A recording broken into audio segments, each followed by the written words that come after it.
Hello friends, आज के इस वीडियो में मैं आप लोग के साथ एक ऐसा टॉनिक शेयर करने वाली हूँ जो प्लांट की ग्रोथ के लिए बहुत ही ज़्यादा हेल्प करता है। फूलों और फलों को बढ़ने में सहायक होता है, कीड़ों से नियंत्रण करता है आपके प्लांट को और इम्यूनिटी को बढ़ाता है प्लांट के लिए।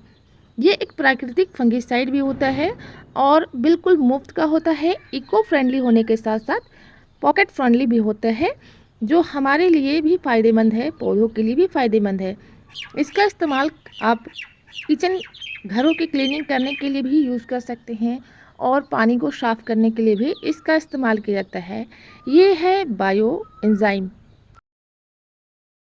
तो हेलो दोस्तों, मैं हूँ नाज़मा, आपकी गार्डनर दोस्त, और आप देख रहे हैं अपना प्यारा यूट्यूब चैनल नाज़माज़ ऑर्गेनिक गार्डन। तो आज के इस वीडियो में हम घर पर बायो एंजाइम बनाना सीखेंगे। ये जो टॉनिक आप मेरे हाथों में देख रहे हैं, ये मैंने घर पर बनाया हुआ है बायो एंजाइम। इसको बनाना बहुत ही आसान है और बहुत ही पुराने समय से इसका इस्तेमाल गार्डनिंग में होता आ रहा है। गार्डनिंग में इसका बहुत ही ज़्यादा फ़ायदे होता है। देख सकते हैं मेरे जितने भी प्लांट हैं काफ़ी हेल्दी है और बिल्कुल ऑर्गेनिक तरीके से इसका इस्तेमाल मैं करती हूँ। और ये जो है वो 90 दिनों में बनकर तैयार होता है और गर्मियों में 70 डे में ये बनकर तैयार हो जाता है। तो इसका इस्तेमाल बिल्कुल कम मात्रा में आपको करना है, क्योंकि ये एक बहुत ही अच्छा पावरफुल फर्टिलाइज़र होता है। 1 से 2 ढक्कन अगर 1 लीटर पानी में आप मिलाकर अपने पौधों पर डाल देते हैं तो पौधों में बहुत ही चौंकाने वाले रिजल्ट मिलते हैं। लेकिन अलग अलग सब्जियों के हिसाब से इनके अलग अलग गुण भी पाए जाते हैं। जैसे कि हम लहसुन और मिर्च का जो बनाते हैं बायो एंजाइम, उसका इस्तेमाल आप कीटनाशक की तरह से कर सकते हैं, इंसेक्टिसाइड की तरह से कर सकते हैं। इसके बाद बचे हुए चावल का जो बायो एंजाइम बनता है वो मिलीबग के लिए बहुत ही ज़्यादा फ़ायदेमंद होता है। आप इसको डालकर देखिएगा तो आपके प्लांट में मिलीबग की जो समस्या आती है वो बिल्कुल ख़त्म हो जाएगी। बायो एंजाइम बनाने के लिए हमें 4 चीज़ों की बहुत ज़्यादा ज़रूरत होती है। तो सबसे पहले हम लेंगे प्लास्टिक की बोतलें। 1 लीटर वाला प्लास्टिक का बोतल मैंने लिया हुआ है, जिनकी मुँह छोटी हो, क्योंकि जो बायो एंजाइम बनने की प्रक्रिया होती है वो अनएरोबिक होती है। तो इसके लिए आपको छोटे मुंह की बोतल लेना है ताकि गैस फॉर्मेशन जल्दी से हो सके। बायो एंजाइम बनाने का रेशो होता है 1:10:3। तो बनाने के लिए हमें चाहिए 3 पार्ट सब्जियों और फलों के स्क्रैप्स। इनको छोटे छोटे टुकड़ों में आपको कट कर लेना है ताकि बोतल में डालने में भी आसानी हो और जल्दी से हमारा बायो एंजाइम बन सके।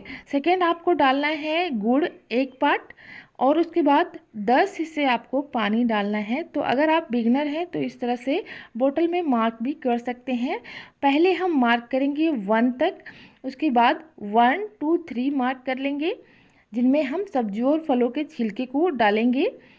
इस मार्क तक हमको सब्जी और फल के छिलके डालना है और यहाँ 1 to 10 हम मार्क करेंगे ताकि हम इसमें पानी डाल सके। और ऊपर 4 उंगलियों तक हमें ऊपरी हिस्सा खुला रखना है ताकि गैस फॉर्मेशन होने पर बोतल ब्लास्ट ना हो। अब सब्जियों और फलों के छिलके को हमें छोटे छोटे टुकड़ों में कट कर लेना है।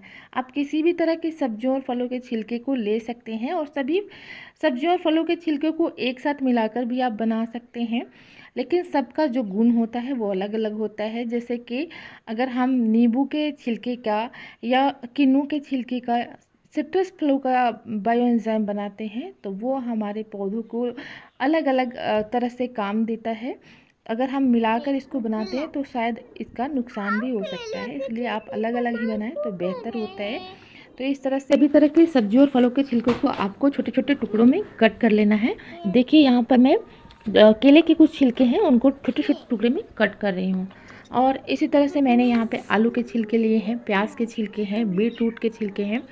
और अगर आप लहसुन और मिर्च का जो बनाते हैं बायो एंजाइम तो वो एक बहुत ही अच्छा कीटनाशक बनता है। तो इस तरह से हमने सब्जियों और फलों के छिलकों को ले लिया है। और गुड़ आप किसी भी तरह का ले सकते हैं, पुराना गुड़ भी ले सकते हैं। देखिए ये जो है वो लिक्विड गुड़ है और हमारे घर का ही गुड़ है। और इस तरह से जो सूखे हुए गुड़ होते हैं उसको भी आप ले सकते हैं। इनको छोटे छोटे टुकड़ों में आप कट कर सकते हैं। इनको बस एक ही पार्ट आपको लेना है। और लिक्विड जो गुड़ है उसको मैं पानी में डाइल्यूट करके ही डालूंगी। तो देखिए इस तरह से आपको छोटे छोटे टुकड़ों में कट कर लेना है और बोतल की कैप से खोलने के बाद आप इसको 1 पार्ट तक गुड़ से भर दें। इस तरह से आपको गुड़ को इसमें डाल देना है। और इसके बाद हम सब्जियों और फलों के छिलके को डालेंगे। तो यहाँ पर मैं लिक्विड गुड़ को भी डालने की कोशिश कर रही थी, लेकिन लिक्विड वाला गुड़ जो है वो थोड़ा मैशी होता है उसको डालना। तो अगर आप अंदाजे से इसको बनाते हैं एक अनुपात लेने के बाद, तो आप पानी में ही गुड़ को घोल कर अगर डालते हैं तो बहुत ही आसानी से ये डलता है बोतल में। मैंने ये एक्सपीरियंस किया। तो इस तरह से मैंने डालने की कोशिश की थी लिक्विड वाले गुड़ को, तो थोड़ा सा मैशी हो जाता है इससे बोतल आपका। लेकिन ये जो गुड़ है घर का, ये बहुत ही जल्दी फर्मेंटेशन पूरा करता है। अगर मैंने बहुत बार देखा है इसको आपने बायो एंजाइम में या फर्टिलाइज़र में डालने पर बहुत ही अच्छा ये काम करता है, बहुत ही अच्छा। तो इस तरह से आपको केले के छिलके को भी 3 पार्ट तक इसको भर लेना है। देखिए मैंने इसको सब्जियों और फलों के जो भी छिलके हैं आपको 3 पार्ट तक इसमें भर लेना है, यानी कि रेशियो के हिसाब से आपको इसमें छिलके लेना है। बहुत ज़्यादा टफ नहीं है इसको बनाना, बहुत ही आसान है। आपको बनाने के लिए थोड़ी सी मेहनत लगती है और थोड़ा टाइम लग जाता है 3 महीने का, और ये बहुत ही अच्छा बनकर हमने इस तरह से एक हिस्सा गुड़ डाल दिया है, 3 हिस्सा हमने इसमें सब्जियों के छिलके फलों के छिलके को डाल दिया है। अब इसमें हम डाल रहे हैं पानी 10 हिस्से, और ऊपरी हिस्सा हमें 4 उंगलियों तक खुला छोड़ना है ताकि गैस फॉर्मेशन होने पर बोतल ब्लास्ट ना हो। और हमें शुरुआती 7 दिनों तक गैस को रिलीज़ करते रहना है। उसके बाद 3-4 दिनों पर छोड़ कर आपको गैस को 1 महीने तक रिलीज़ करते रहना है, जो भी गैस फॉर्मेशन होता है, ताकि हमारे बोतल जो है वो ब्लास्ट ना हो। तो इस तरह से आपको बायो एंजाइम सभी सब्जियों और फलों के छिलके का बना लेना है। तो इसी तरह से हम नींबू के छिलके का बना सकते हैं। सिट्रस फ्रूट का जो भी आप बायो एंजाइम बनाते हैं उसको थोड़ा अलग से बनाएं, क्योंकि हम सभी सब्जियों और फलों के छिलके को एक साथ मिला सकते हैं, लेकिन सिट्रस वाले को थोड़ा अलग से रखना चाहिए। और ये एक तरह का कीटनाशक भी होता है, क्लीनर का भी काम करता है। इससे पानी को भी साफ किया जाता है और घरों की सफाई में भी बायो एंजाइम का यूज़ किया जाता है। तो इसमें भी मैं इस तरह का गुड़ को डाल ले रही हूँ, और गुड़ डालने के बाद मैं नींबू के छिलके को डाल रही हूँ। तो इसी तरह से आपको रेशियो रखता है और बनाते जाना है बायो एंजाइम। बायो एंजाइम पौधों के विकास में मदद करता है, फूलों और फलों को बढ़ाने में ये सहायक होता है, कीटों को नियंत्रित करता है, और प्राकृतिक फंगिसाइड होता है, प्लांट की इम्यूनिटी को बढ़ाता है। तो इसका इस्तेमाल किया जाता है, लेकिन सब्जियों और फलों के गुणों के हिसाब से अलग अलग तरह के बायो एंजाइम बनाए जाते हैं। और एक जो कीटनाशक बायो एंजाइम होता है वो लहसुन के छिलके और हरी मिर्च से होता है, जो बहुत तीखे हरी मिर्च होते हैं उसको आपको ले लेना है।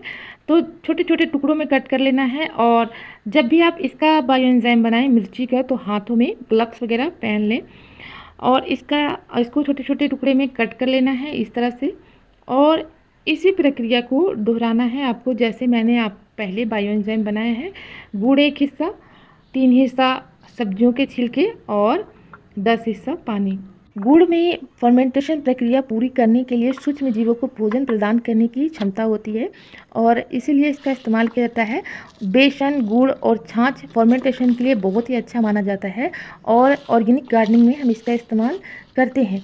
फलों का और सब्जियों का जो छिलका होता है बायो एंजाइम का मुख्य स्रोत होता है, और पानी जो होता है वो इनको घुलने में मदद करता है और फर्मेंटेशन प्रक्रिया को पूरा होने में मदद करता है।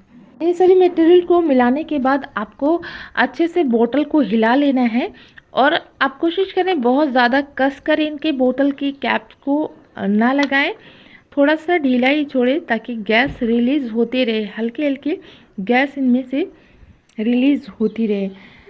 तो दोस्तों इसी तरह से हम आलू के छिलके का भी बायो एंजाइम बना सकते हैं। ये हमने आलू के छोटे छोटे टुकड़े को कट कर लिया है। हम जब भी आलू छीलते हैं तो उसको फेंकने के बजाय आप इसका इस्तेमाल गार्डनिंग में कर सकते हैं। इसी तरह से प्याज, लहसुन और बीट रूट के छिलके को भी हमने बोतल में डाल दी है। कुछ बॉटल्स में हमने रेशियो के हिसाब से पानी डाला है, तो कुछ बॉटल्स में हम अंदाजे से पानी डाल रहे हैं। जैसे कि 10 हिस्से पानी में हमने 1 हिस्से गुड़ को घोल दिया है, जो लिक्विड गुड़ है उनको घोल दिया है ताकि हमें बोतल में डालने में आसानी हो। तो ये भी आप कर सकते हैं इस तरह से भी। देखिए ये गुड़ को हमने इसमें घोल लिया है और सभी बॉटल्स में डाल दूंगी। लिक्विड गुड़ को आप पानी में डाइल्यूट करके भी डाल सकते हैं, और इस तरह से बोतल में डालना इजी होता है, इसलिए मैं ऐसा कर रही हूँ। और जितने भी बोतल्स में हमने पानी को डाल लिया है उसके बाद हमें देखिए ऊपर का जो 4 उंगलियों का हिस्सा है हमने खुला छोड़ा है, इस तरह से खुला भी आपको छोड़ना है। इसके बाद आपको इसको छाया वाली जगह में रखना है या डार्क प्लेस में रख देना है 70 टू 90 डे में। गर्मियों के दिनों में आपका फर्मेंटेशन का प्रक्रिया बहुत जल्दी होता है, तो आप इनको 70 दिन में बनाकर तैयार कर सकते हैं। और सर्दियों में थोड़ा टाइम लगता है, तो आप 3 महीने का वेट कर सकते हैं। बहुत ही पावरफुल फर्टिलाइज़र बनकर तैयार होता है। तो शुरुआती 7 दिनों में आपको रेगुलर इनके ढक्कन को चेक करते रहना है। ऐसी जगह पे इसको रखना है जहाँ पे आपको नज़र पड़ती रहे इस पर, और इनके बॉटल्स के कैप को खोल खोल कर देखते रहना है। और इसके 10 दिन बाद आप 2-2 दिन पर, 4-4 दिन पर इसको खोल कर देख सकते हैं। 1 महीने तक आपको रेगुलर इनके कैप को खोलते रहना है और गैस को रिलीज़ करते रहना है। और उसके बाद आप 1 महीने बाद 15-15 दिनों में भी आप चेक करोगे तो भी कुछ नहीं होगा, क्योंकि उसके बाद गैस बनना बहुत कम हो जाता है। और 3 महीने में जो आपके सब्जियों और फलों के छिलके हैं वो नीचे की ओर बैठ जाएंगे और इनमें एक अच्छी खुशबू आएगी, कोई बदबू नहीं आएगी। एक विनेगर की तरह से आपके बायो एंजाइम की खुशबू आए तो आप समझ जाओ कि बायो एंजाइम अच्छे से बन गया है। उसके बाद आपको इसको इस तरह से छान कर अपने कांच की बोतल में भी रख सकते हैं, किसी तरह का बोतल हो उसमें रख सकते हैं। और अपने प्लांट पर आप 1 ढक्कन से 2 ढक्कन ही इस्तेमाल करेंगे तो बहुत ही अच्छा रिज़ल्ट आपको देखने को मिलेगा। तो उम्मीद करती हूँ कि ये वीडियो आपके लिए इन्फॉर्मेटिव रही होगी। वीडियो से कुछ जानकारी मिली तो वीडियो को लाइक कीजिएगा, शेयर कीजिएगा और सब्सक्राइब कीजिएगा। Thank you so much.